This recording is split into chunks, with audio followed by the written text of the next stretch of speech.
ओ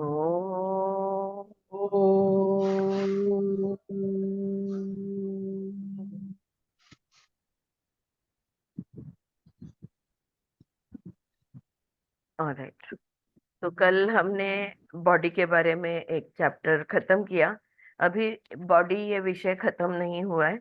जो जो कुछ थोड़ी बातें हमने समझी है वो कि body never lies and body speaks and it gives us clear messages. तो बॉडी को ध्यान देना बहुत जरूरी है। तो ये हमने लास्ट पढ़ा था। तो बॉडी लैंग्वेज, तो ये बॉडी की जो लैंग्वेज है वो समझ अगर आ जाए हमें, और बहुत लोगों को मुश्किल होती है बॉडी लैंग्वेज पढ़ना, खुद की ही बॉडी की लैंग्वेज को जानना। ऑलराइट, लेकिन हम कोशिश जरूर कर सकते हैं। और एक बार आदत हो गई ना तो फिर आराम से कम्युनिकेशन हो सकता है। अब थोड़ा इसको और समझते हैं। नेक्स्ट चैप्टर है बॉडी इज अ हॉलोग्राम। शायद आपने ये शब्द पढ़ा होगा। शायद आपने किसी मॉल के बाहर, मैंने तो किसी मॉल के बाहर, मतलब पुणे में एक मॉल के बाहर स्टेज पे ये हॉलोग्राम टेक्निक यूज करके जो फिगर्स, 3D इमेजेस खड़े करते हैं वो मैंने देखा है। तो यहाँ पे अब डॉक्टर न्यूटन आगे समझाते हैं हॉलोग्राम क्या है और हमारा बॉडी कैसे एक हॉलोग्राम है। और कुछ कुछ हम ऑलरेडी योग में, आयुर्वेद में हम इसके बारे में हम जानते हैं। देखते हैं कहाँ कनेक्ट होता है। Body is a hologram. It has been established by leading physicists, path-breaking medical doctors, and spiritualists alike that this universe and everything in it works on the principle of a hologram। तो बड़े बड़े scientist जो है सबने ये establish हो चुका है कि हमारी दुनिया जो है ना, ये एक होलोग्राफिक इमेज है और उस तरह से वर्क करती है। The old view of human body as being a biological machine, a compilation of a number of independent organs, no longer holds water।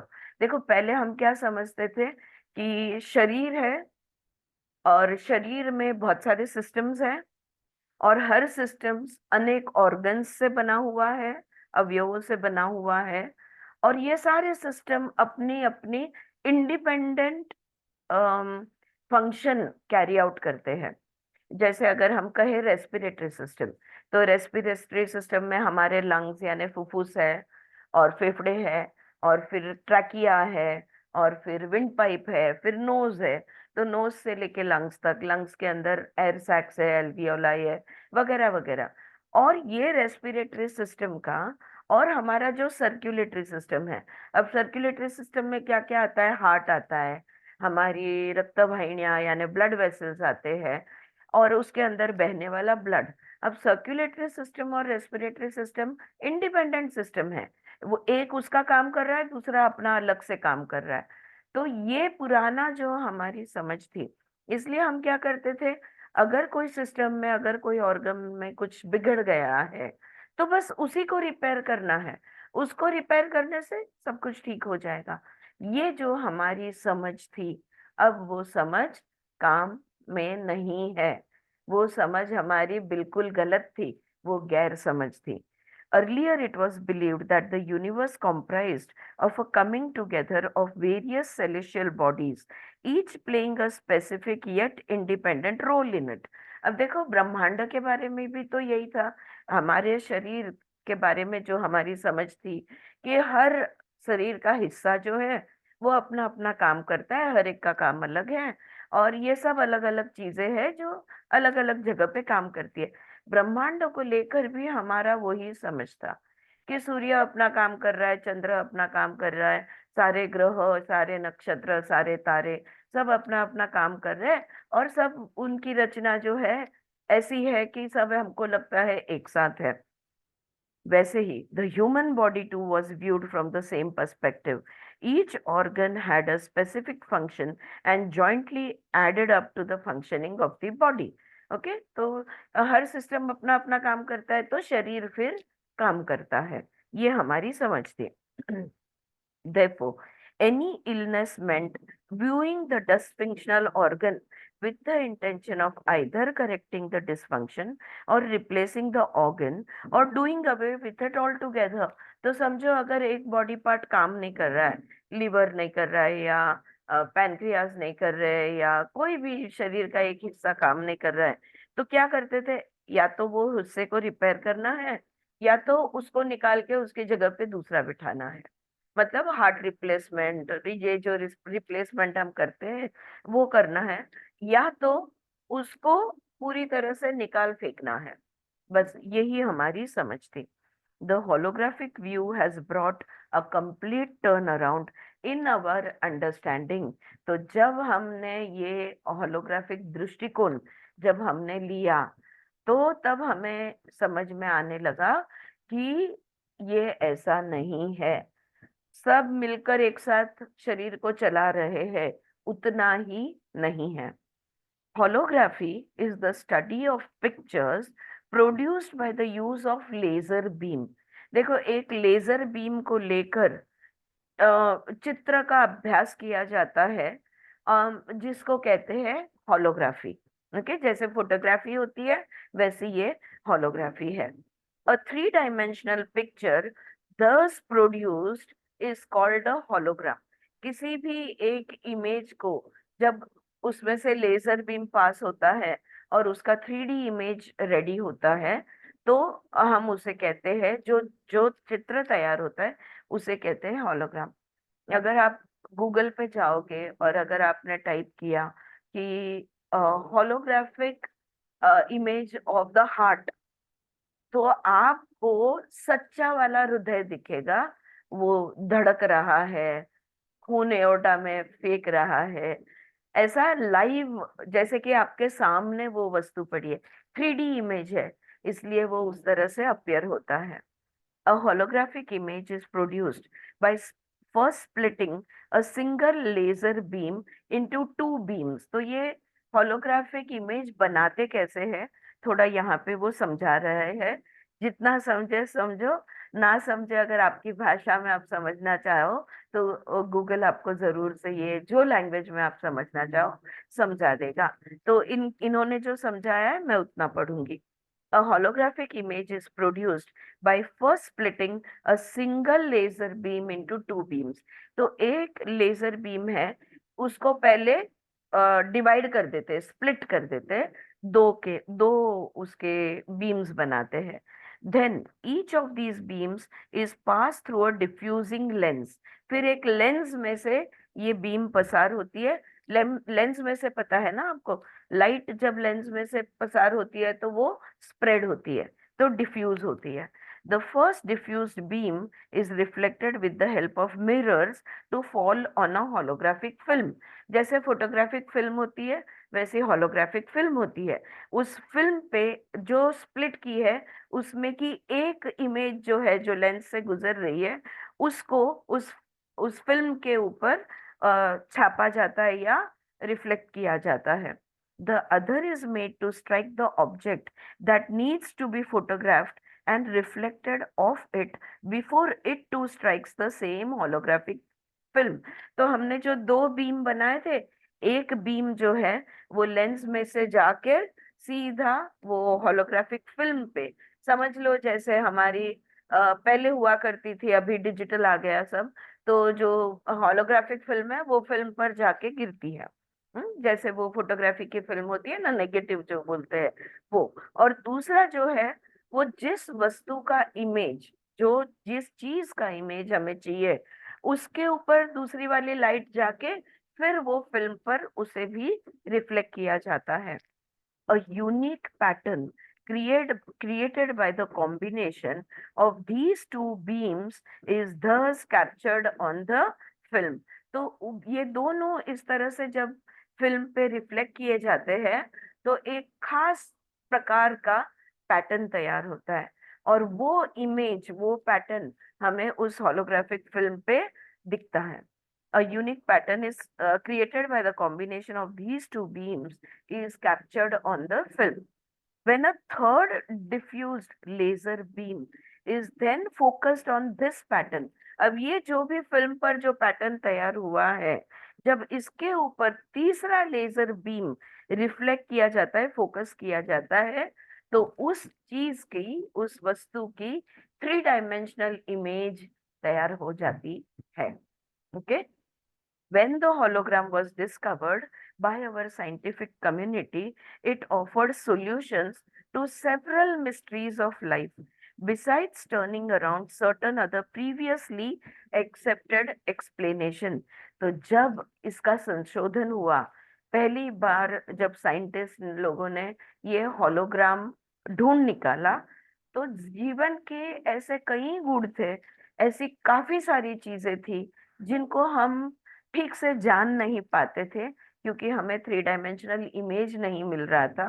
अब हम उन्हें जानने लगे, और जो पहले जिस तरह से हमारा दृष्टिकोण था, हमारी समझ थी, अब वो बदलने लगी।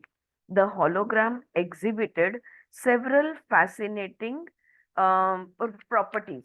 अब ये जो हॉलोग्राम तैयार होता है, इसके ना कुछ गुण धर्म है, कोई प्रॉपर्टीज है जिसको हम कहते हैं ना गुण धर्म है। तो क्या क्या हुआ इस होलोग्राम इमेज के तैयार होने के वजह से, क्या क्या हुआ, इसकी एक उन्होंने सूची दी है। Okay Shailaja, enjoy yourself, bye bye. So ये सूची उन्होंने दी है। अब पहली बात समझ लो, अ hologram while being a 3 dimensional image defied detection except through the human eye। अच्छा, अब ये जो इमेज तैयार हुई है, ये 3 डायमेंशनल है। ओके।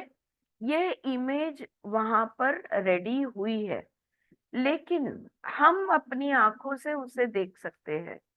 लेकिन अगर हम देख नहीं रहे हैं, तो वो दिखती नहीं है। ऑलराइट। समझो ये किताब है, ये किताब आप देख रहे हो, अब आप नहीं देख रहे, फिर भी किताब तो है, राइट। होलोग्राफिक इमेज में अगर हम देखेंगे तो ही दिखेगा, वरना नहीं दिखेगा। ओके। तो ह्यूमन आई, जी मीना जी बताइए। मतलब दृष्टि सृष्टिवाद हुआ ना, जब भी दृष्टि पड़ी तभी सृष्टि हुई। बिल्कुल बिल्कुल। तो दृष्टि सृष्टिवाद हुआ, लेकिन जब दृष्टि नहीं देख रही है, तब भी सृष्टि तो है। अगर मेरे सामने, मैं ये रूम में हूँ, इस रूम में जो भी चीजें हैं, अभी मेरे सामने लैपटॉप है, मैं उठकर बाहर चली जाऊं, तो क्या लैपटॉप गायब हो गया? नहीं, लैपटॉप फिर भी वहां है, और कोई आता है उसको भी दिखेगा, वो लैपटॉप तो वही है। अगर नहीं देख रहे तो कैमरा लगाया हुआ है, तो उसमें से भी वही दिखेगा। तो ये बात है। मैं ये दृष्टि सृष्टिवाद बिल्कुल ठीक पकड़ा है आपने, लेकिन वो चीजें होती है। फर्क ये है कि 3 डायमेंशनल होलोग्राफिक इमेज, ये कोई चीज वस्तु नहीं है, ये एक इमेज है। समझे? ये सिर्फ लाइट का खेल है, और वो वहां पे वो प्रोजेक्ट हुआ है, लेकिन अगर सिर्फ आंखों से हम, ये दिखता है, अगर हम वहां नहीं है तो नहीं दिखता। ठीक है। हाँ। तो अ hologram while being a 3 dimensional image defied detection except through the human eye। You could walk around a hologram। अगर समझो कोई hologram है, हम उसके इर्द गिर्द घूम सकते हैं, and examine it just as you would examine a solid object, but you would not feel it if you tried to touch it। तो अगर कोई होलोग्राफिक इमेज खड़ी की है, हम उसे देख सकते हैं, लेकिन अगर हम उसके आसपास घूमे, उसके अंदर जाए, उसके नजदीक जाए और उसको छूने की कोशिश करें, वो हम उसे छू नहीं सकते। ऑलराइट, क्योंकि वो सिर्फ एक इमेज है। नो इंस्ट्रूमेंट को डिटेक्टेड प्रेजेंस। ऐसा कोई इंस्ट्रूमेंट, अगर मैं उसका फोटो निकालूं तो वो फोटो नहीं आएगा। All right. Now, no changes were recorded in the energy field of the space occupied by the hologram। और जहां पे वो hologram खड़ा किया है, वहां पे न ऊर्जा बदलती है, न तापमान बदलता है, न कुछ भी नहीं होता, क्योंकि वो सिर्फ एक इमेज है। वो एक लाइट का खेल है जो दिख रहा है, एक्चुअल में वहां पे कुछ नहीं है। ओके, एक प्रोजेक्शन है कुछ नहीं। अब जब हम पर्दे पे फिल्म का प्रोजेक्शन करते हैं, तो अगर हम हाथ लगाने जाते हैं, तो वो जो भी वो घोड़े दौड़ रहे हैं या हीरो हीरोइन नाच रहे हैं, वो तो उसको तो हम छू नहीं सकते, लेकिन पर्दे को छू सकते हैं। होलोग्राफिक इमेज जो है, ये बस हवा में क्रिएट कर सकते हैं, इसको कोई पर्दे की भी जरूरत नहीं है। आ रही है बात समझ में? किसी चीज के ऊपर इसको प्रोजेक्ट करने की जरूरत नहीं है, बस ऐसे ही हवा में वो प्रोजेक्ट हो सकता है। when a ये पहली बात, when a holographic film was cut into pieces। अब दूसरी बात क्या ध्यान में आई, इसका दूसरा गुणधर्म क्या ध्यान में आया? अगर कोई होलोग्राफिक फिल्म को लेकर, है ना, हमने उसको होलोग्राफिक फिल्म पे प्रोजेक्ट किया है, वो फिल्म पे प्रोजेक्ट किया है, मतलब नेगेटिव तैयार हुआ है, लेकिन नेगेटिव को कोई कागज की जरूरत नहीं है पॉजिटिव में कन्वर्ट करने के लिए, जैसे फोटोग्राफी में की जाती है। बस हवा में उसको हम क्रिएट कर सकते हैं। अगर इस फिल्म को हमने काट दिया, क्या कातर लेके कैंची लेके हमने इसको काट दिया, when a holographic film was cut into pieces, इसके टुकड़े टुकड़े कर दिए, each piece produced a complete picture of the object। हर टुकड़े में वो संपूर्ण चित्र दिखेगा, हर टुकड़े में। जो एक फिल्म पर दिख रहा था वो संपूर्ण, हर टुकड़े में वो अगर हम फोटो लेते हैं और काटते हैं तो कहीं एक कान, कहीं नाक, कहीं आंख, है ना, ऐसा एक टुकड़े पे सारा चित्र नहीं दिखेगा, लेकिन यहाँ पर पूरा दिखता है। even each microscopic bit contained the image of the macrocosmic whole। हाँ, सूक्ष्म और स्थूल। Yes Suchitra, go ahead. म्हणजे असा अर्थ का त्याचा की जे काही युनिव्हर्सल कॉन्शियसनेस आहे ते म्हणजे होलोग्राफिक फिल्म, आणि आपण म्हणजे त्याचे कट केलेले पीसेस सगळे, म्हणजे हो ज्या पृथ्वीवर ॲनिमेट इनॲनिमेट जे काही सगळे आहेत, हाँ म्हणजे त्याचा पिंडे ते सगळा ब्रह्मांड अंश. हा, पिंडे ते ब्रह्मांडे, ब्रह्मांडे ते पिंडे। आगे के दोनों पॉइंट आप दोनों ने बोल दिए। Okay, fantastic, very good, very good. Yes, microscopic यानी सूक्ष्म, माइक्रोकॉस्मिक यानी सूक्ष्म जगत, मैक्रोकॉस्मिक यानी स्थूल जगत। तो जो स्थूल जगत है, सूक्ष्म जगत है, हर सूक्ष्म जगत के ऊपर वो जो स्थूल, हर स्थूल के टुकड़े पर वो सूक्ष्म उसके अंदर समाया हुआ है। Last point, a given piece of a holographic film could be used over and over again। Okay, आगे का एक्सप्लेनेशन अभी जो मीना जी और सुचित्रा ने बता दिया, हम उस पर आएंगे, सो कोई चिंता नहीं। लेकिन और एक गुणधर्म है, पहले उसको समझ लेते हैं। A given piece of holographic film could be used over and over again, and thousands of images could be captured on the same piece simply by changing the angle of which at which the image was taken। अब देखो, photographic film जो होती है, एक बार वो expose हो गई, हम उसे दोबारा यूज नहीं कर सकते। लेकिन होलोग्राफिक फिल्म आप चाहे उतनी बार उसको यूज कर सकते हैं, आप चाहे उतने नए नए इमेजेस आप बना सकते हैं। करना क्या होगा, बस थोड़ा सा एंगल बदल दो, आप चाहिए उतने इमेजेस इसमें से बना सकते हैं। फर्दर रिसर्च, तो ये उसके कुछ गुणधर्म ध्यान में आए। Further research brought out some more astounding facts about the hologram and its similarity with our body। अब इस पर काफी रिसर्च किया गया, और जब शरीर का होलोग्राम बनाने की कोशिश की, हमारे शरीर के हिस्सों की होलोग्राम बनाने की कोशिश की, तो कई नई चीजें सामने आई। हमारे शरीर के साथ ये बहुत मिलता जुलता है। Experiments revealed that the human eye as well as the human brain worked on the principle of the hologram। हमारी आंख जो है और हमारा ब्रेन जो है, ये हॉलोग्राम के तत्व पे चलता है। जिस एंगल से देखोगे वही दिखेगा। Okay, right? So experiments revealed that the human eye as well as the human brain worked on the principle of the hologram. This meant that the three-dimensional world, what existed out there, was really an intermingling of light waves. तो ये जो सृष्टि जगत है, ये बस किरणों का खेल है। जो भी चैतन्य के किरण कहो या सूर्य के, आपको जो किरण समझना है, ठीक है, ये किरणों का एक, ये दुनिया पूरी जो है, ये सृष्टि जो है, ये किरणों का एक खेल है। this yeah, so these waves formed an interference pattern like on a holographic film in our eye.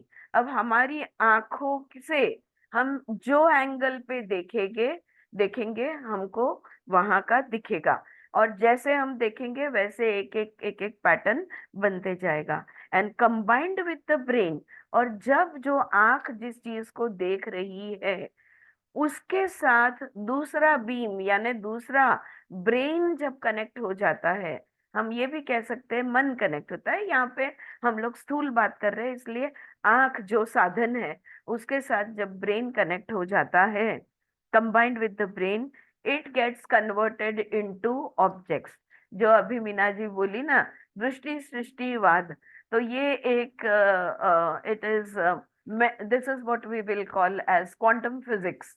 Alright, जहाँ पे हम ये कहते हैं क्या सब ये जगत स्थूल सच में है या सिर्फ हमें महसूस होता है। हाँ, तो ये इनकी बातों से पता चलता है, हमें महसूस होता है। हम है तो जगत है, हम नहीं है तो जगत नहीं है। फर्क बताने के लिए, जब मीना जी से अभी बात हुई तो फर्क बताने के लिए मैंने ये समझाया कि किताब, अभी मैं हूं तो मुझे ये किताब दिख रही है, मैं देख रही हूँ, पर मैं यहाँ नहीं हूं तो भी किताब है। लेकिन दृष्टि सृष्टिवाद का दूसरी बाजू ये है, मैं हूं तो जगत है, मैं नहीं हूं तो जगत नहीं है। ओके, तो ये यस बिल्कुल। तो see, this means that there is no difference between the mental and the physical world. ये दुनिया एग्जैक्टली वैसी है जैसा आप सोचते हो। शारीरिक दुनिया और मानसिक दुनिया में कोई फर्क नहीं है। हाँ, आज ही मेरी ये एक थोड़ी किसी से चर्चा हो रही थी, और मैं उनको यही समझाने की कोशिश कर रही थी कि आप अगर कुछ अलग सोचते हो और अगर आप कुछ अलग मांग रहे हो मुंह खोलकर, हाँ, सबकॉन्शियस में कुछ और है, कॉन्शियस में कुछ और है, अगर यहाँ पे अगर विरोधाभास है, कॉन्ट्राडिक्शन है, तो वो अस्तित्व में नहीं आएगा, वो मैनिफेस्ट नहीं होगा। अगर आप कोई भी चीज चाहते हो तो वही बात मन में होनी चाहिए, वही बात तुम्हारी सोच में होनी चाहिए, वही बात तुम्हारे शब्दों में होनी चाहिए, तब जाके वो अस्तित्व में आता है। क्योंकि ये व्यक्ति, दीदी मी मोबाईल शॉप, बरं Anjali, okay okay, no problem, बरं ठीक है। सो कहने का मतलब ये था कि ये व्यक्ति जो है ये मुंह से कह रहा था कि बस मुझे जिंदगी में कुछ नहीं चाहिए। ओके, फिर आप क्यों आए हो? नहीं, अभी ये काम इतने बाकी है, बस ये कर लो, लेकिन मैं कुछ करना नहीं चाहता। मतलब आप जो आपका आपको जो भी करना है वो करने की इच्छा भी रख रहे हो, और सुप्त मन में ये चल रहा है कि मुझे कुछ नहीं करना है। तो ये हो गया विरोधाभास। चाहते हो करना पर करना कुछ नहीं है।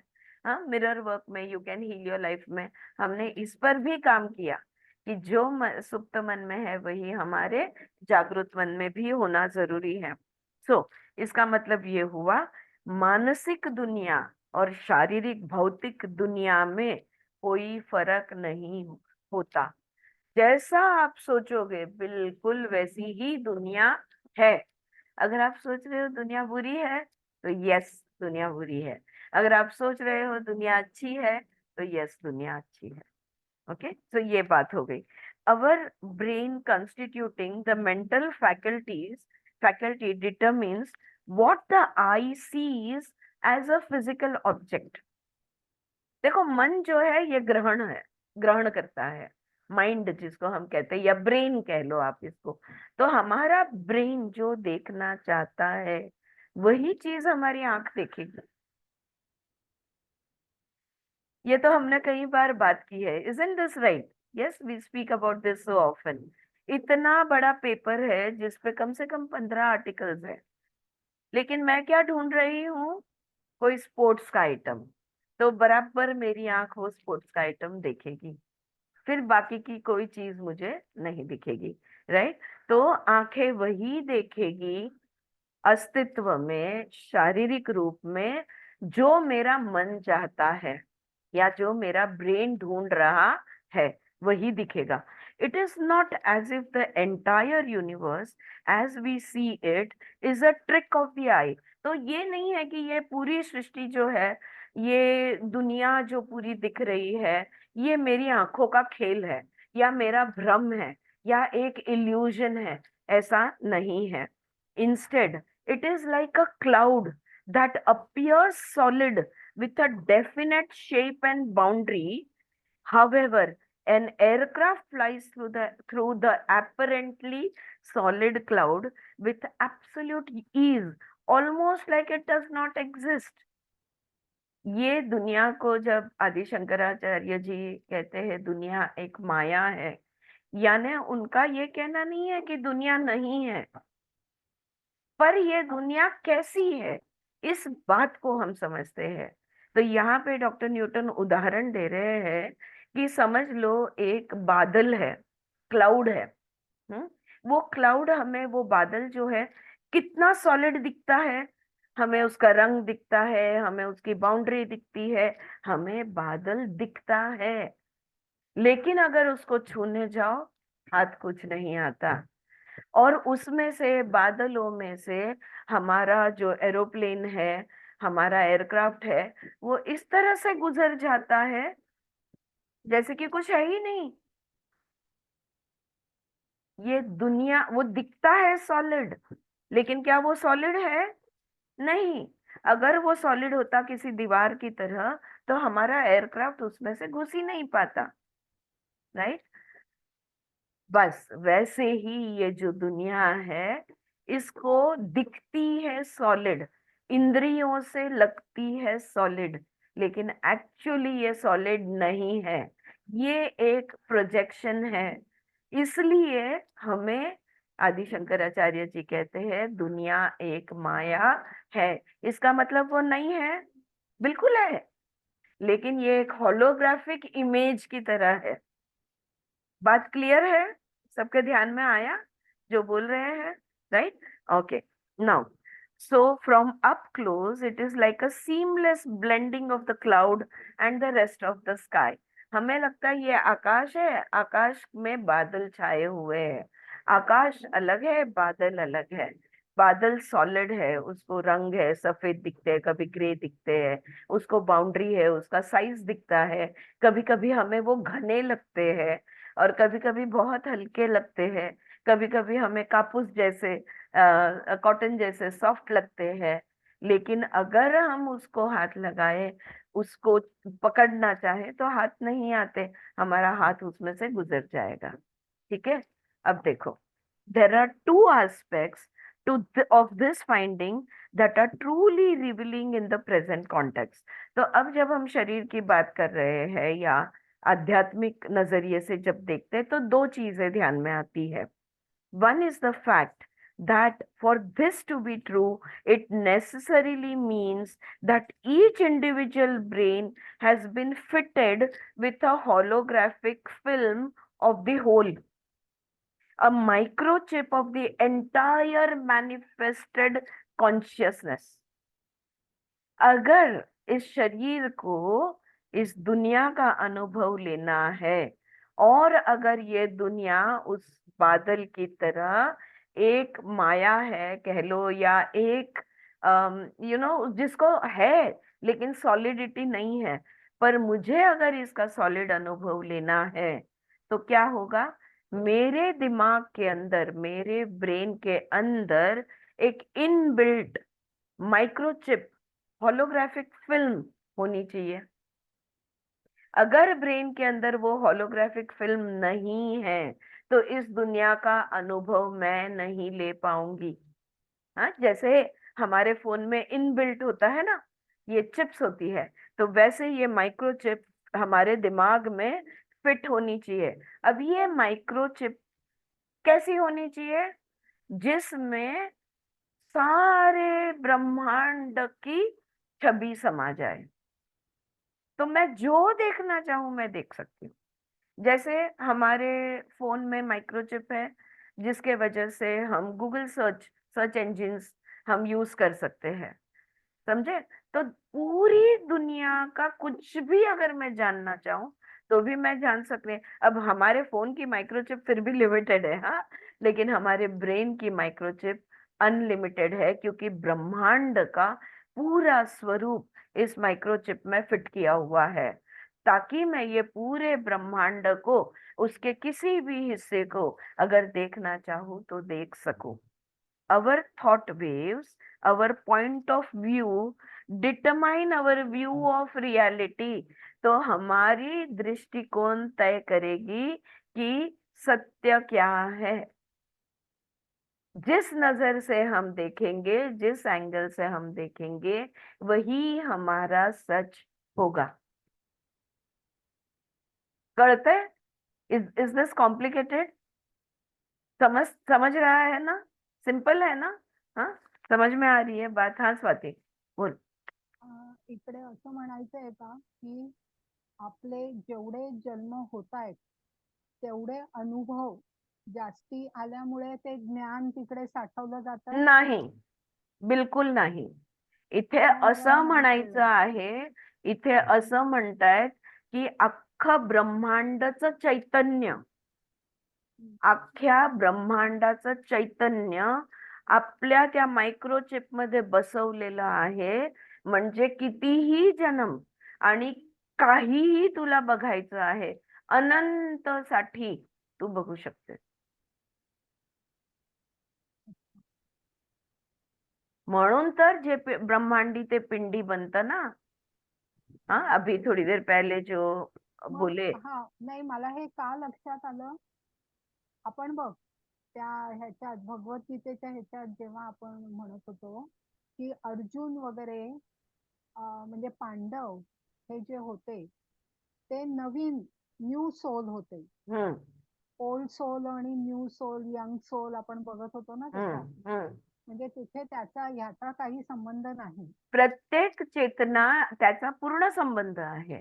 प्रत्येक चेतना जेव्हा शरीर धारण करते, ब्रह्मांडाचं चैतन्य त्या चेतनेमध्ये समावलेलं असतं। कॉस्मिक कॉन्शियसनेस मधनच इंडिव्हिज्युअल कॉन्शियसनेस तयार झालेलं आहे। हे कळलं, बरोबर आहे। तर ते कॉस्मिक कॉन्शियसनेस अख्खच्या अख्ख इंडिव्हिज्युअल कॉन्शियसनेस मध्ये असल्याशिवाय कसं ऑपरेट होणार? असं गुगल नाही म्हणू शकत फक्त चायनाची माहिती टाकणार आहे, बाकी कुठल्याच देशाची नाही। अगर इंटरनेट कनेक्शन आहे तर तू कुठल्याही देशामध्ये जाऊ शकते, अख्खं जग बघू शकते, जगाच्या पलीकडे पण बघू शकते, जे काही टाकलंय ते सगळं बघू शकते। पण त्याच्यामध्ये आपण ठरवतोय काय काय टाकायचंय। इथे देवामधनं जेव्हा आपण तयार झालो तेव्हा तो अख्खा देव आपल्यामध्ये समावलेला आहे। मग तू किती पण जन्म काय पण अनुभव घेत राहा, तुझा चॉईस आहे। तो इंडिव्हिज्युअल कॉन्शियसनेस जो आहे, सबीज आणि निर्बीज मधला फरक, सबीज राहणार जोपर्यंत निर्बीज होत नाही। Individual consciousness has to finally get merged into the cosmic consciousness. That is our home. That is where we came from. That is our source. We will all go back to it. तभी तक कहाँ है? यहाँ है। कितना दिख रहा है? जितना आंखें देख सकती है उतना ही। जो नजरों से देखना चाहते हो उतना ही देखोगे, क्योंकि वो जो चेतना है, वो जो पूरा ऊपर देख सब कुछ सकते हो, तुम जो चाहे देख सकते हो। तुम्हारी नजर पर निर्भर है कि तुम कितना देख रहे हो। आंखें हा, म्हणजे साधन है, आपली आंखें बंद करके ज्यादा दिखता है। साधन म्हणजे की असं अपनी म्हणता येईल लिमिटेशन होती है। Sorry, yes Swati. आपली आपली ज्ञानेंद्रिय आपल्याला बंधनं घालतायत. ज्ञानेंद्रिय म्हणजे तू थोडस त्याला छोटं करते.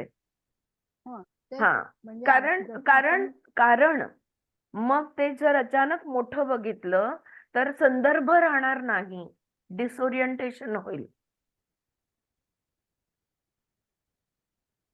हा फरक असा झाला ना की सामान्य माणूस आणि दृष्टी उघडलेला माणूस. करेक्ट. हाँ, तो हं, अगर समझो अभी जब देखो, अगर ये जो हमारी भौतिक दुनिया है ये 3 डायमेंशनल वर्ल्ड है, और होलोग्राफिक फिल्म है वो हमारे दिमाग में फिट की गई है, और इमेज वो दिखेगी जो उस फिल्म पे गिरती है, हमारी आंखें वही देखेगी। तो आंखें बंद करके ज्यादा दिखता है, लेकिन देखिए जब हम आंखों की नजर की हमारी सीमित है, लिमिटेड रीच या लिमिटेड कैपेसिटी है उसकी, लेकिन देखो आंखें बंद करते हैं तो 3 डायमेंशनल वर्ल्ड खत्म हो जाता है, डीप मेडिटेशन में चले जाते हैं, तो टाइम स्पेस कोई हमें समझता नहीं। लेकिन टाइम और स्पेस में रहना है तो फिर हमें आंखें खोल कर देखना होगा, लेकिन जिस एंगल से दिख रहे हो उतना ही दिखेगा। ये उसकी सीमितता हो गई। कभी कभी हम कहते हैं देखो, look at the larger picture, बड़ा दृष्टिकोण लो, छोटा क्यों देख रहे हो। हमारा दिमाग जितना देखना चाहता है उतना दिखेगा। आंखों का तो सिर्फ दिखाना, वो तो एक साधन है। माइक्रोफोन जैसे होता है, वो माइक्रोफोन में आप एको साउंड ऐड करो, एको होगा।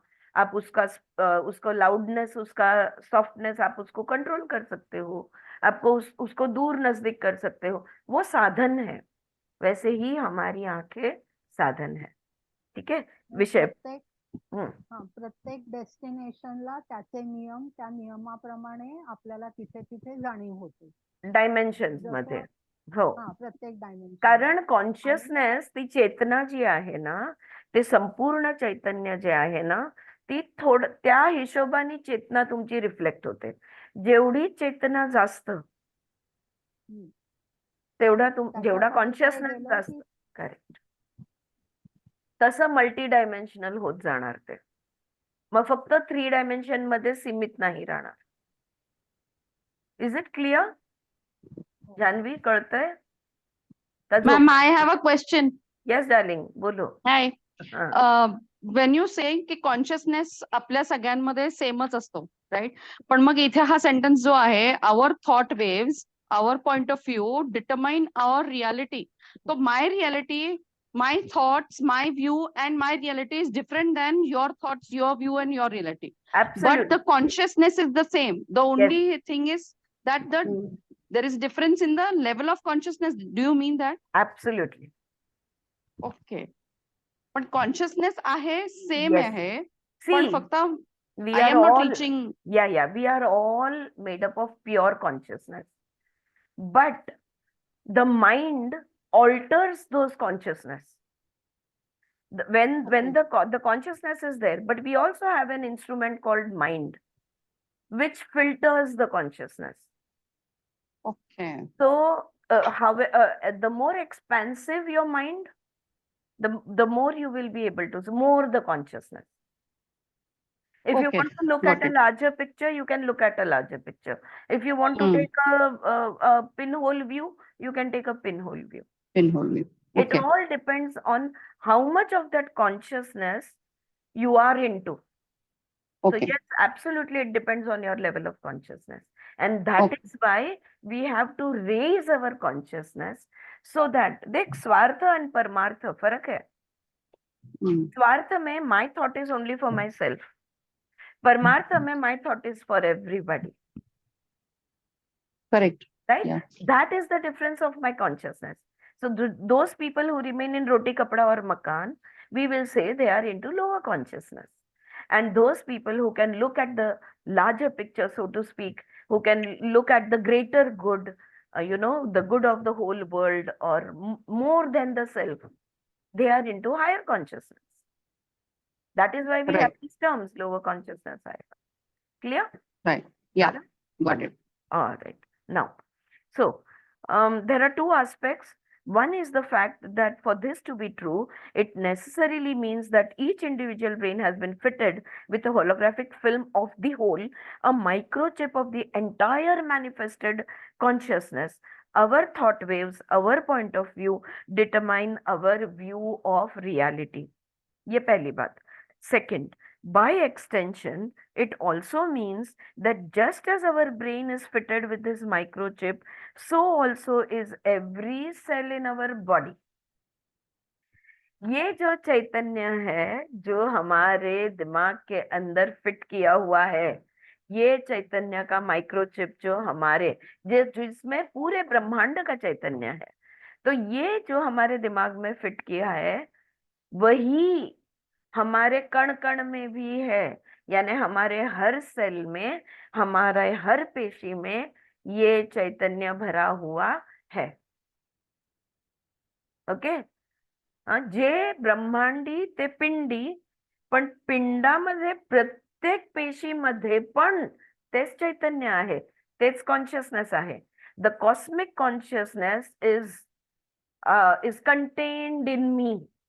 In my individual consciousness contains the whole cosmic consciousness, but each and every cell of my body also contains that very same consciousness. हाँ, ये दूसरा पॉइंट ध्यान में आया? All right? All right. Now, in every cell of our body, we carry a blueprint of the divine consciousness in all its variations as much as its perfection. तो वो जो ईश्वर है, जिसको हम जो हर जगह पे है, उसको कहते ईश, दैट विच इज सर्वव्यापी. वो जो ईश्वर है जो मुझ में समाया है, मैं कहती हूँ तो मेरे कण कण में समाया हुआ है. हर वो चैतन्य जो है, वो ईश्वर का जो स्वरूप है, उसके हर स्वरूप में और परफेक्शन में वो मेरे नस नस में, कण कण में समाया हुआ है. Our point of view determines the experience of each cell. हमारे शरीर का हर एक पेशी वैसा ही करेगा जैसा हम नजरिया लेंगे. हम जैसा देखेंगे और जो हमें दिखेगा वही उसी का ब्लूप्रिंट, जैसे जेरोक्स निकालते हैं ना, वैसे ही उसी का ब्लूप्रिंट हमारे पेशी पेशी पर आएगा. Every cell will have that reflection of my point of view, of my whatever I am looking at. Okay, our point of view determines the experience of each cell. When our point of view is not in alignment with health and well-being, our cells will project that into our life experience. However, at all times, a healthy view coexists simultaneously.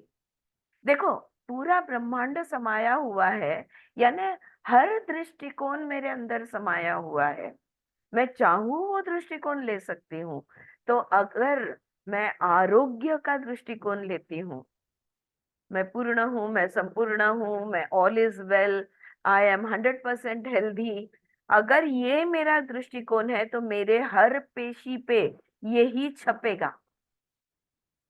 और अगर दुनिया में बीमारी है, मेरे शरीर में दर्द है, बीमारी है, कि क्या तकलीफ है, ये क्या मुश्किली है, तो हर पेशी पे वो छपेगा.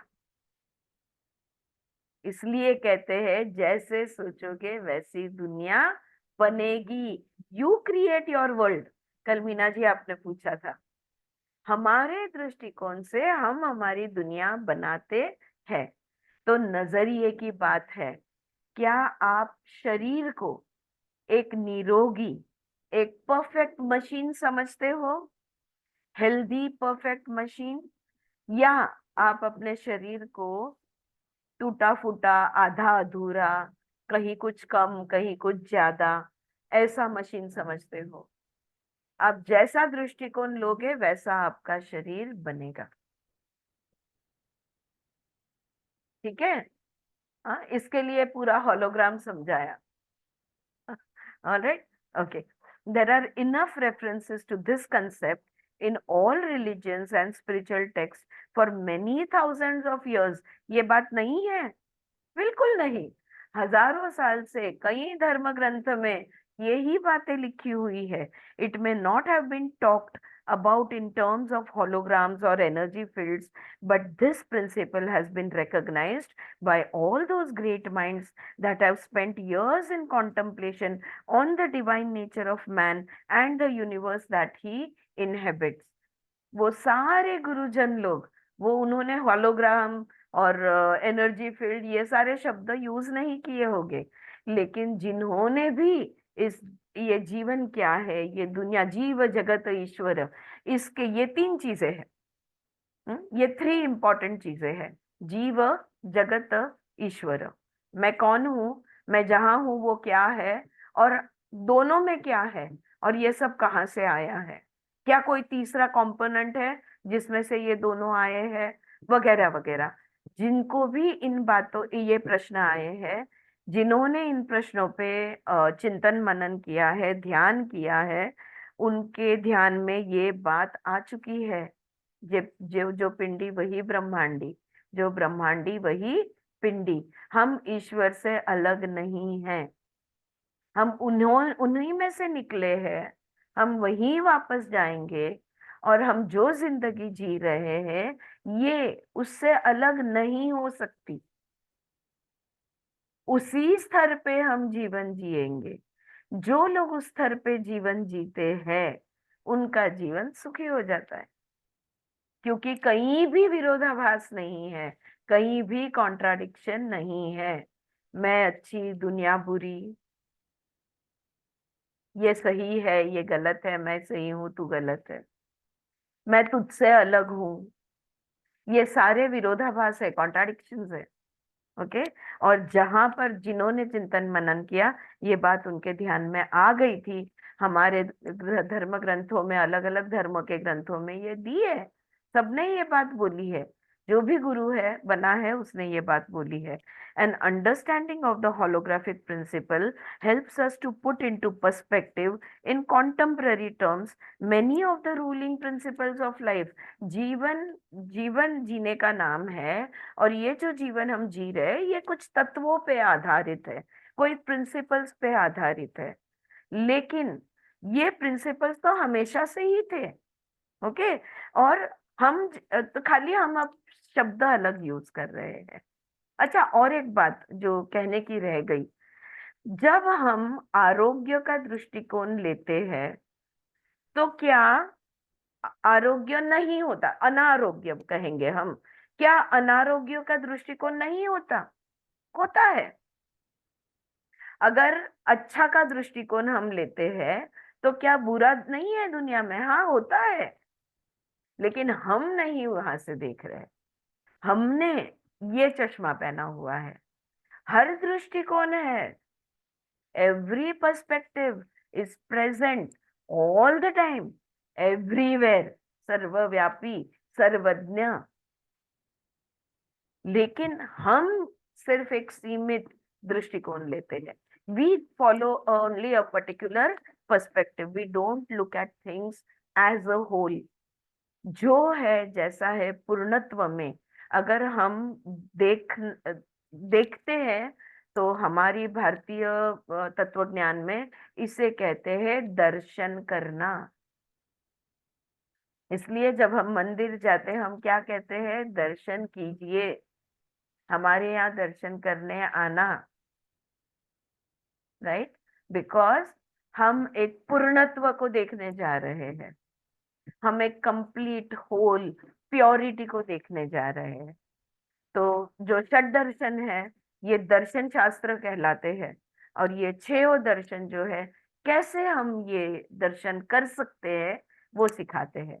योग, सांख्य, पूर्व मीमांसा, उत्तर मीमांसा, न्याय, वैशेषिक, ये 6 षड दर्शन कहलाते हैं। तो सोचो आप, हजारों सालों पहले ये ऑलरेडी हमें पता था, ये हमेशा से हमें पता है, राइट। लेकिन अब हम इसे हम लिखे पढ़े, हमने साइंस सीखा, इंग्लिश सीखा, होलोग्राफिक फिल्म और ऊर्जा की फील्ड्स, एनर्जी फील्ड्स, इन शब्दों में हम इन्हें समझने लगे। लेकिन जीवन तो उन्हीं तत्वों पे चलता आया है और चलता रहेगा, तत्व नहीं बदले, बात ये है। Just as we have studied and understood the laws that operate in the external world, the interplay of energies between the celestial bodies and the delicate balance and perfect harmony that are maintained between them, the same laws apply in the context of the individual self as well. देखो, बाहर की दुनिया में अगर आपको कुछ करना है, सपोज आपको एक जगह से दूसरी जगह जाना है, आप उड़कर नहीं जा सकते। अगर उड़कर जाना है तो किसी साधन में बैठना होगा, विमान में बैठना होगा। आप कहोगे कि नहीं, मैं अब यहाँ हूँ, अब जादू से यहाँ से गायब हो जाओ और वहां आ जाओ, तो वो नहीं होने वाला। इस पृथ्वी तत्व के कुछ नियम है, उस नियम, ये सृष्टि के नियम अनुसार हमारी दुनिया, ये बाहर की दुनिया जो चलती है। अच्छा, अब क्या सृष्टि में सिर्फ हमारी दुनिया है, पृथ्वी एक ही ग्रह है? नहीं, अनेक ग्रह है, अनेक नक्षत्र है, सूर्य है, चंद्र है। तो जैसे ये उन नियम अनुसार जो भी ब्रह्मांड के नियम है, वो ब्रह्मांड के नियम अनुसार ये सारा ब्रह्मांड, उसके अंदर की सूर्यमाला, ये सब कुछ चलते रहता है, बराबर। उनका इंटरप्ले होता है। हम कहते हैं ना, मुझ पर मेरा अभी 7.5 ही है, आप पर कभी ज्योतिष कहते हैं कि आप पर शनि की छाया पड़ी हुई है और इसलिए आपका ऐसा ऐसा हो रहा है, या आपका शुक्र की नजर आप पर है, इसलिए आप जो भी क्रिएटिविटी कर सकते हो। तो ये जो इंटरप्ले है, सब कुछ से जुड़ा हुआ है, हर एक चीज दूसरे हर एक चीज से जुड़ी हुई है। वही नियम हमारे शरीर को भी लागू पड़ता है। ना सिर्फ हमारे शरीर को, हमारे पूरे अस्तित्व को लागू पड़ता है। अगर एक पेशी बिगड़ती है तो ये मत समझो कि किसी और पेशी में प्रॉब्लम नहीं है। लीवर के सेल में प्रॉब्लम है तो इसका मतलब ये नहीं है कि कोई और ब्रेन के सेल में प्रॉब्लम नहीं है। शरीर का हर पेशी दूसरे पेशी से जुड़ा हुआ है, एक का परिणाम दूसरे पे पड़ता है। ये अगर हम स्थूल शरीर की बात करें, if we talk about the solid body, the body is a holistic whole, it's a complete thing, it's a one being, so every part of the body will have some effect on some other part of the body because of all our cells are totally connected. अच्छा, उतना ही नहीं, मेरा मन, मेरा शरीर, मेरी भावनाएं, मेरी बुद्धि, हर चीज एक दूसरे से जुड़ी हुई है। मेरा पूरा अस्तित्व एक दूसरे से जुड़ा हुआ है।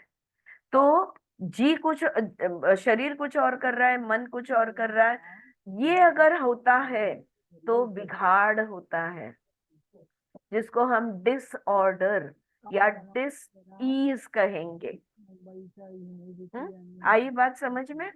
तो हमको अगर हार्मनी में रहना है, अगर हमको अच्छी तरह से रहना है, तो हमारा हर हिस्सा दूसरे हिस्से के साथ हार्मनी में होना जरूरी है।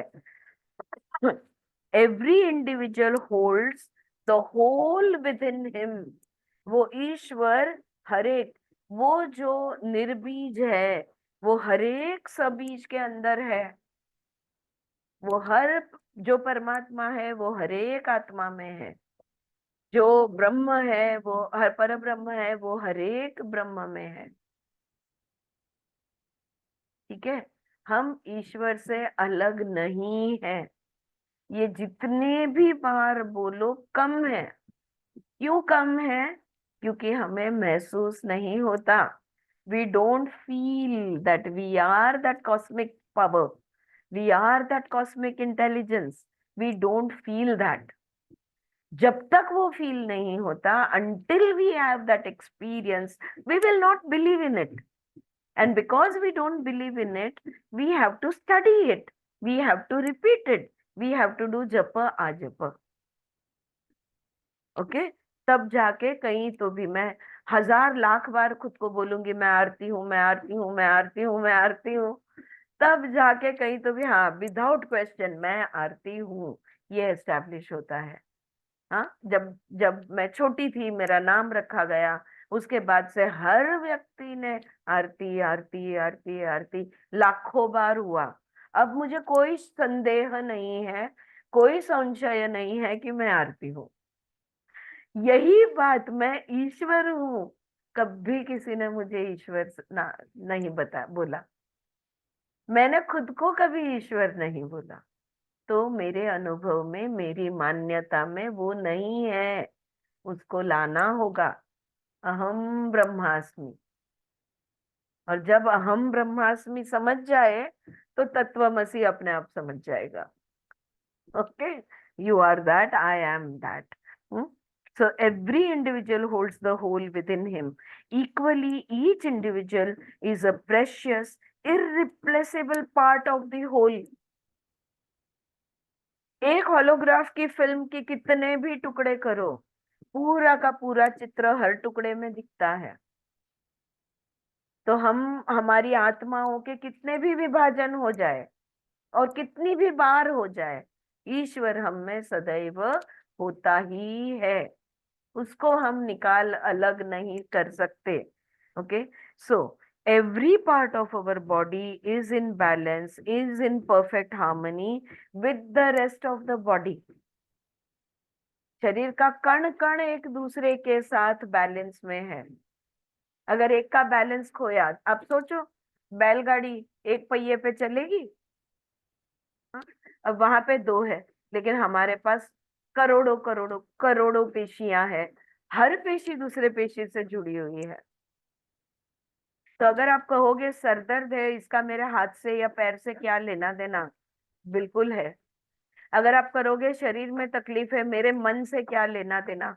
बिल्कुल है, 100% लेना देना है। Alright, now our body is a dynamic hologram with every individual part contributing to its changing face at every instant. At every instant, the choices made by every cell in our body contributes to the dynamic hologram and unmistakably influences every other part of the body hologram. क्या मतलब हुआ? मैं simple example देती हूँ। मैंने अपने चेहरे को उम्र बढ़ते हुए देखा। हा?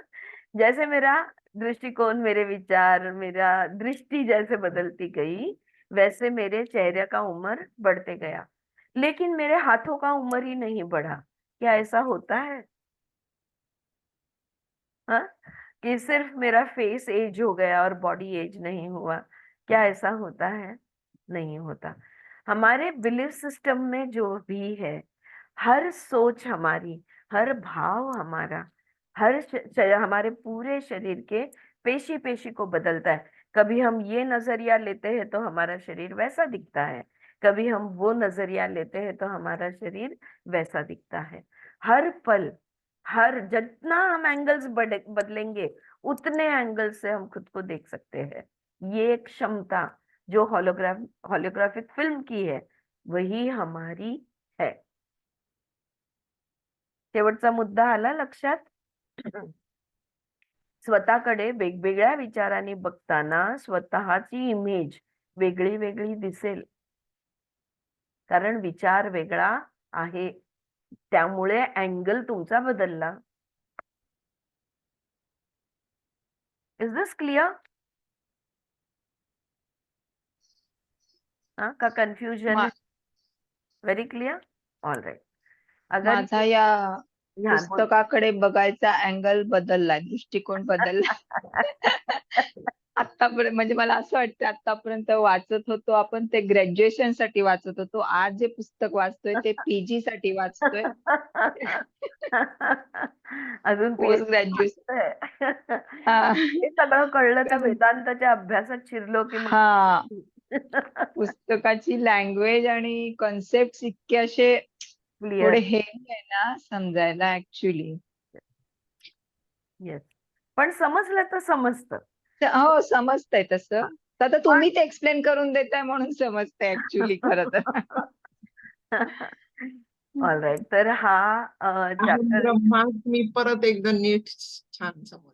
हा करेक्ट. अहम ब्रह्मास्मी. बघ आता आता अहम ब्रह्मास्मि को हमने योग के अभ्यास में से देखा, ब्रह्म को हमने क्या कहते हैं उपनिषदिक नजरियों से, लेकिन हर जैसे जैसे हम एंगल बदलेंगे हम उसे बार बार अलग अलग रूप में देख सकेंगे, है कि नहीं? So one more angle and one more understanding, or maybe there is just more and more depth to the understanding that is coming to us. Yeah, it's going deeper within. All right. तो ये our body as a hologram, ये chapter यहाँ खत्म होता है. इसको summary करती हूँ मैं. और आता स्वाती सावंत तुला चॅलेंजिंग असणार आहे ह्या समरीला ट्रान्सलेट करायला. सुचित्रानी तर मार्ग शोधून काढला. All right. Okay, to summarize. आहे ना आता आर्टिफिशियल इंटेलिजन्स मध्ये ऍब्सोल्युटली सगळं होऊन जाईल. होतं होतं. Yes, it it's a blessing, it's a blessing. Yes, very true. All right. So to summarize, the old view of the human body as being a biological machine no longer holds body. तो शरीर एक शरीर है, एक machine की तरह है और बाकी सब चीजें अलग है. दुनिया से इस शरीर का कुछ लेना देना नहीं. ये नजरिया गलत है.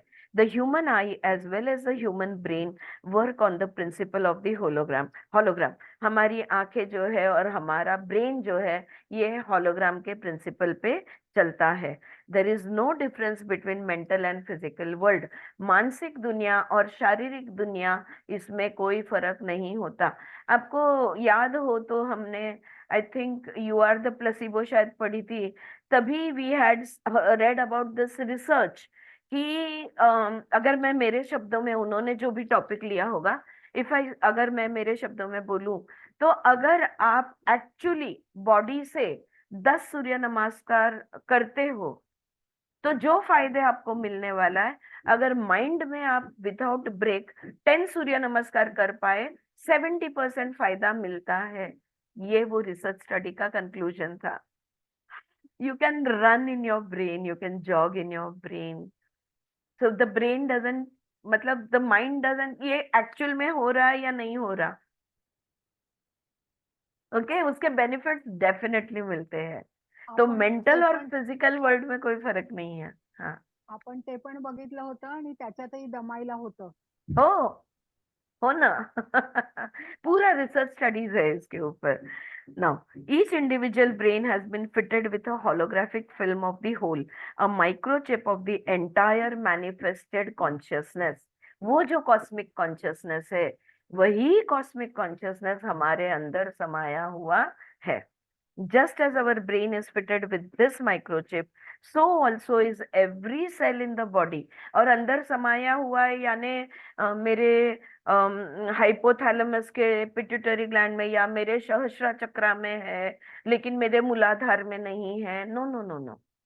अगर स्थूल शरीर बात करें तो हर पेशी में ये चैतन्य है, और अगर सूक्ष्म शरीर की बात करें हर चक्र में यही चैतन्य है. कोई अलग चैतन्य नहीं है, क्योंकि चैतन्य एक ही है. राइट. तो ये कॉन्शियसनेस हर एक चक्र में, हर एक नाड़ी में, हर एक पेशी में समाया हुआ है. Our point of view determines the experience of each cell. हर पेशी को क्या अनुभव होता है ये हमारे नजरिए पे निर्भर है. हमारे शरीर का अनुभव हमारे दृष्टिकोण पर निर्भर है. When our point of view is not in alignment with health and well-beingness, our cells will project that into our life experience. However, at all times, a healthy view coexists simultaneously. जब से देखो healthy view भी ले सकते हो, unhealthy view भी ले सकते हो। अगर आप हेल्दी व्यू ले रहे हो तो अनहेल्दी व्यू नहीं है, और अनहेल्दी व्यू ले रहे हो तो हेल्दी व्यू नहीं है, ऐसा नहीं है। दृष्टिकोण दोनों है, तुमको कौन सा लेना है, तो जब ये सब बातें जब से समझने लगी है, लोग जब बातें करते करते, अरे यार शरीर है, इसमें कोई ना कोई प्रॉब्लम तो चलते ही रहता है, ह्यूमन बॉडी है, शरीर, उम्र हो गई है, कोई ना कुछ दुखते रहता है, नहीं अच्छा लगता, क्योंकि मेरा वो दृष्टिकोण नहीं है। ये पढ़ने समझने के बाद ये बातें अच्छी नहीं लगती। ये गलत दृष्टिकोण है कि शरीर है, इसमें कुछ ना कुछ तो बिगाड़ होते रहता है, उम्र हो गई है तो कोई ना कोई तकलीफ तो रहेगी ही ना। ये अगर तुम्हारी मान्यता है तो डेफिनेटली तकलीफ रहेगी। और मैं ऐसे भी 100, 102, 103 साल की लोगों को जानती हूँ जो कहते हैं तकलीफ का और शरीर का क्या लेना देना।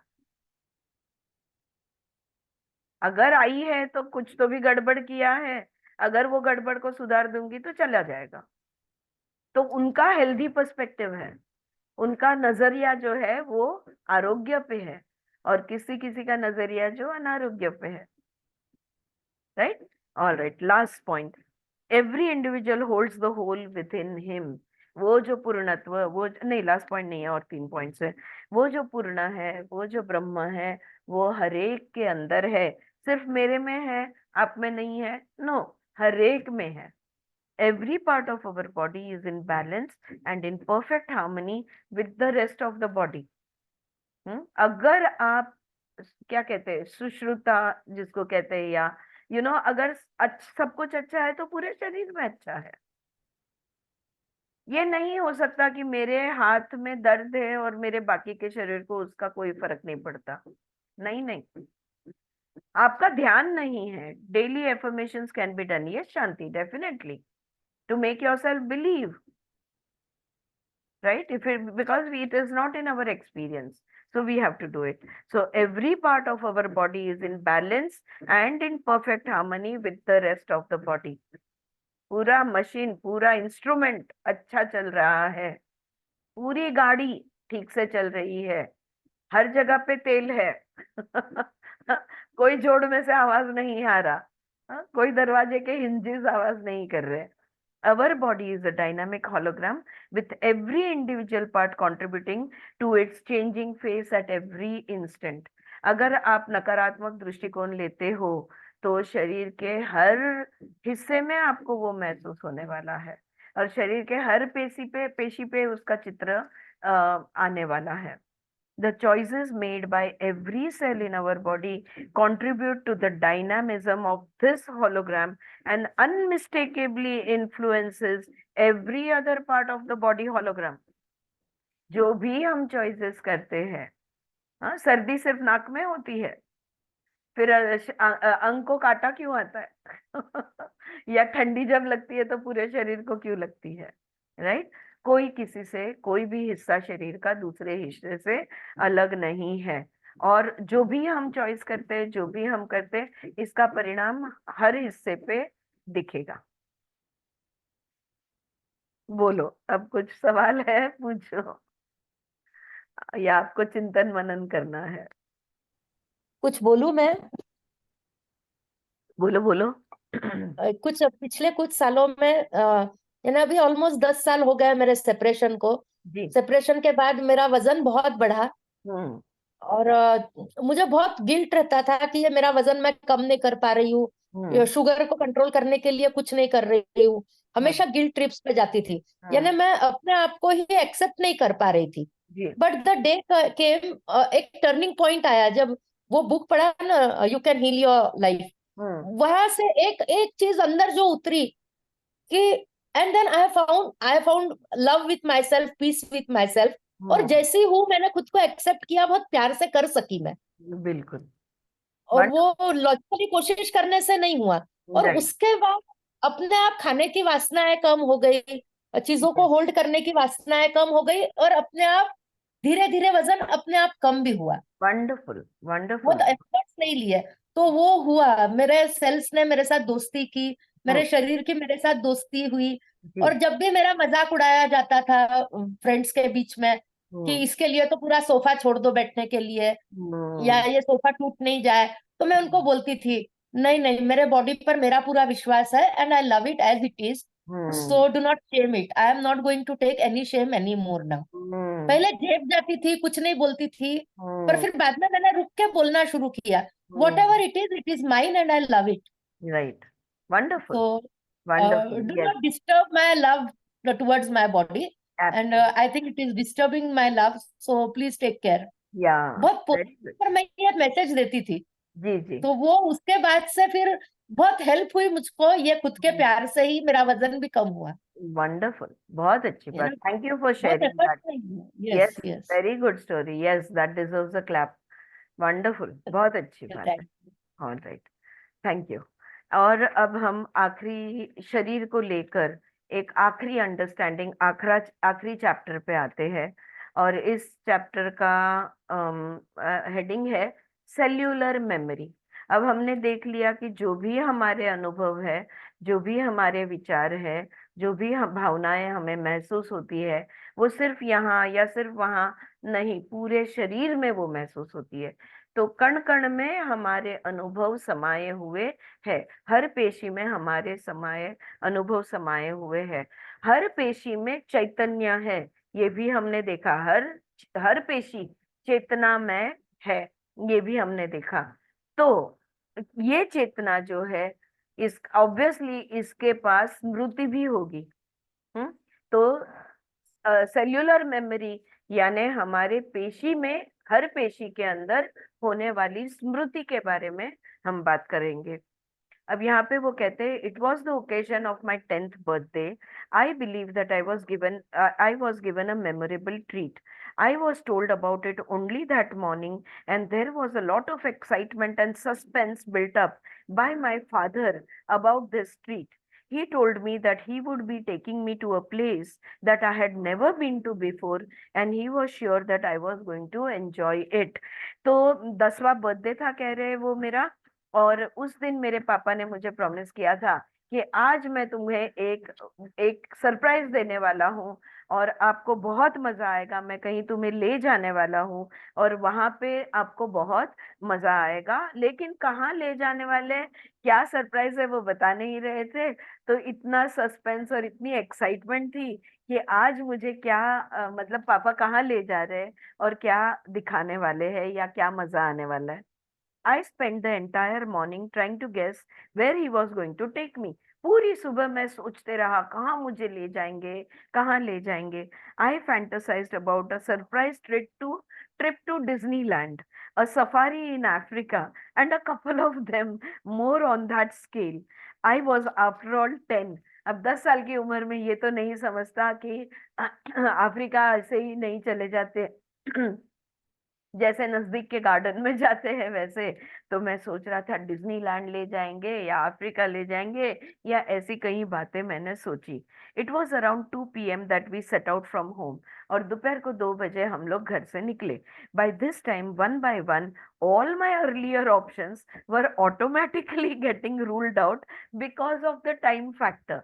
अब देखो, सुबह से सोच रहा हूँ तो अभी तक नहीं निकले, अच्छा तो वहां नहीं जाएंगे, फिर और अभी और नहीं निकले, तो जैसे लेट होते जा रहा था वैसे शायद यहाँ जाएंगे, शायद वहां जाएंगे, एक एक ऑप्शंस कैंसिल होते गया। Even at 10, I could see that it would not be easy to travel to the other end of the globe in the few hours of the day that was left. आज मेरा birthday है और जो भी अभी birthday के जो भी 8-10 घंटे 12 घंटे बचे हैं, इसमें तो मैं कहाँ जाके आ सकता हूँ, राइट। तो एक एक रूल आउट होते गया। When he drove me down to a movie theater, I must confess that I was more than a wee bit disappointed. और एक फिल्म के थिएटर में जब मेरे पिता मुझे ले गए तो मैं बहुत निराश हो गया। I dare say my face showed my true feelings without any trace of inhibition, which instantly evoked a smirk on my father's face. It was only when we walked in, तो हाँ, before I read that sentence, तो मेरा चेहरा गिर गया और मैं निराश हो गया और ये तुरंत मेरे चेहरे पे दिख गया और ये मेरे चेहरे का नैराश्य देख के मेरे पिता हंसने लगे. Or it was only when we walked in that I realized that instead of heading towards the ticket counter, which is the norm, he led me to another entrance on the side of the building where his friend was waiting for us. अब film देखनी है तो ticket counter जाएंगे, लेकिन ticket counter तो नहीं गए, एक दूसरे एंट्रेंस की तरफ गए जहां पे उनके दोस्त वहां पे खड़े थे. We were then led through the door and up a narrow flight of stairs leading into a room. तो दरवाजे से गुजरते कुछ सीढ़ियां चढ़ते हुए हम एक रूम में पहुंचे. There was a surprise treat, और वही मेरा सरप्राइज था.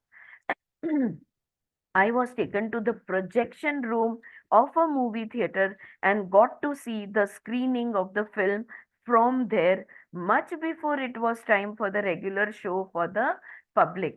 और मुझे उस फिल्म, प्रोजेक्शन रूम होता है ना, जैसे बच्चे देखो अगर एरोप्लेन में जा रहे हैं तो उनको पायलट की रूम देखनी होती है या पायलट से मिलना होता है, तो वैसे ही मूवी थिएटर, ये पिक्चर दिखता कैसे है, कहाँ से वो दिखाते हैं, तो ये प्रोजेक्शन रूम में वो चले गए. और शो शुरू होने को तो अभी काफी वक्त था, शो शुरू होने से पहले ही इनको वहां पे फिल्म देखने को मिली.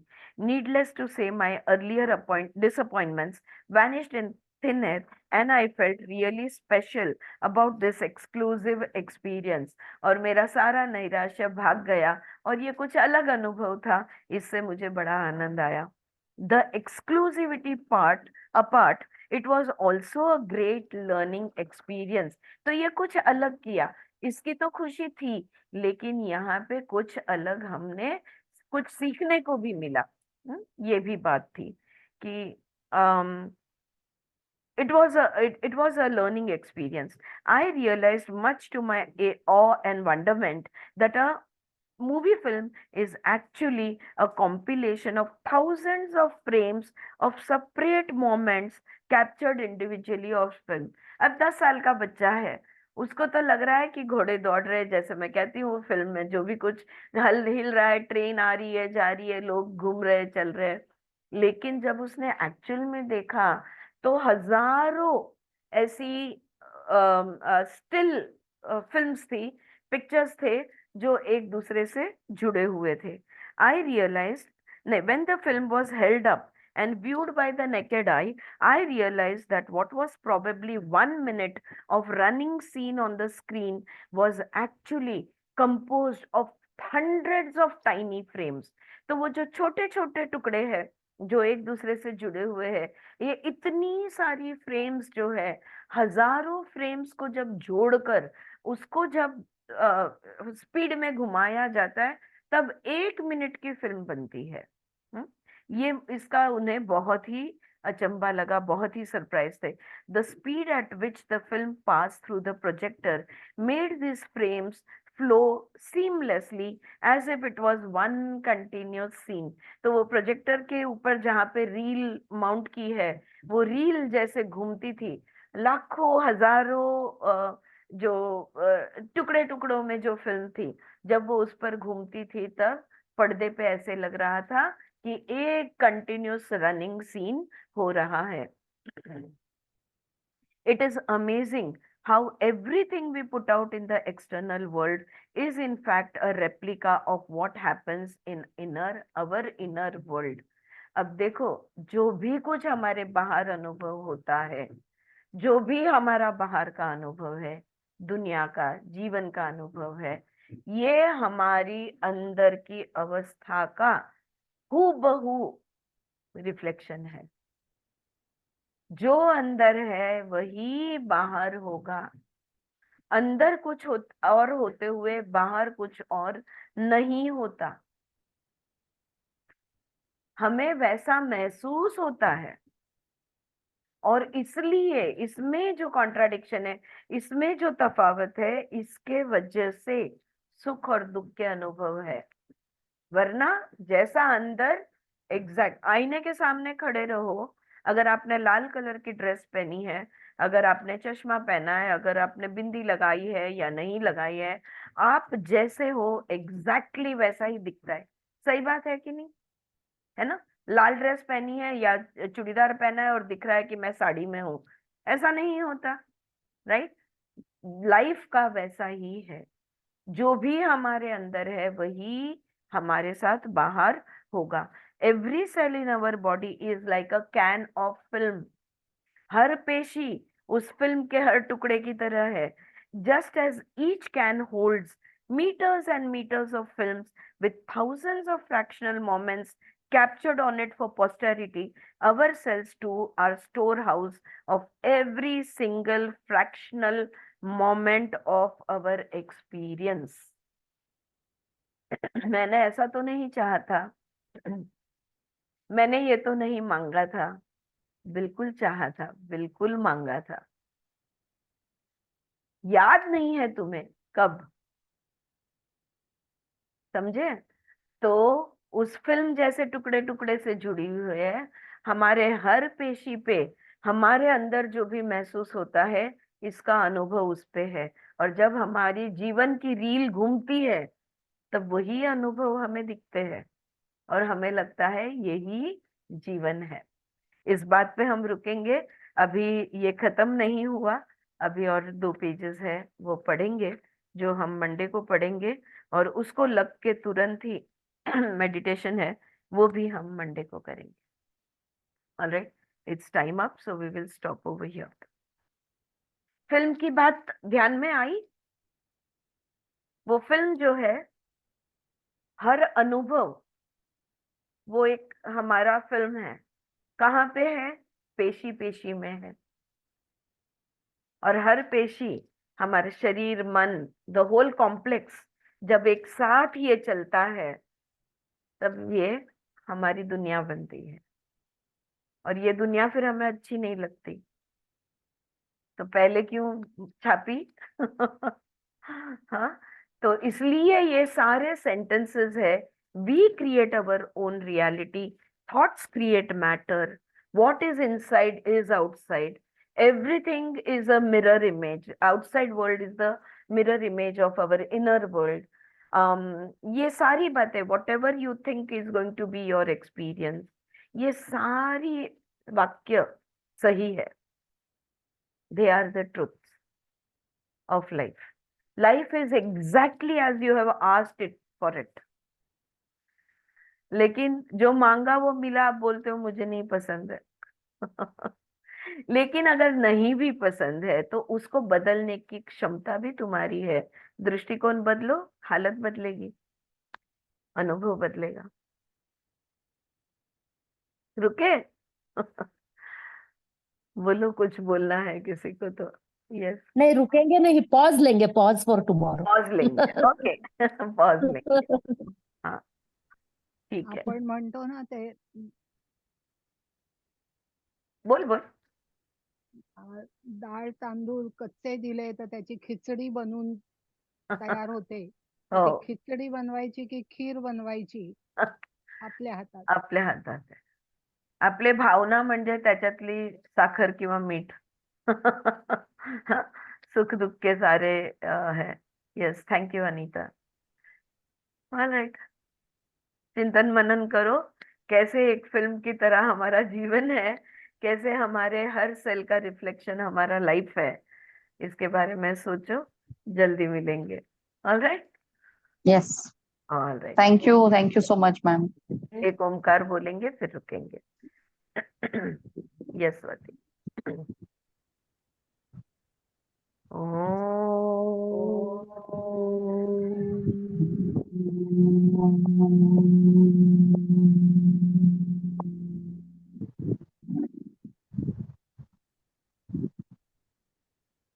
Thank you everybody. I'll see you on Monday.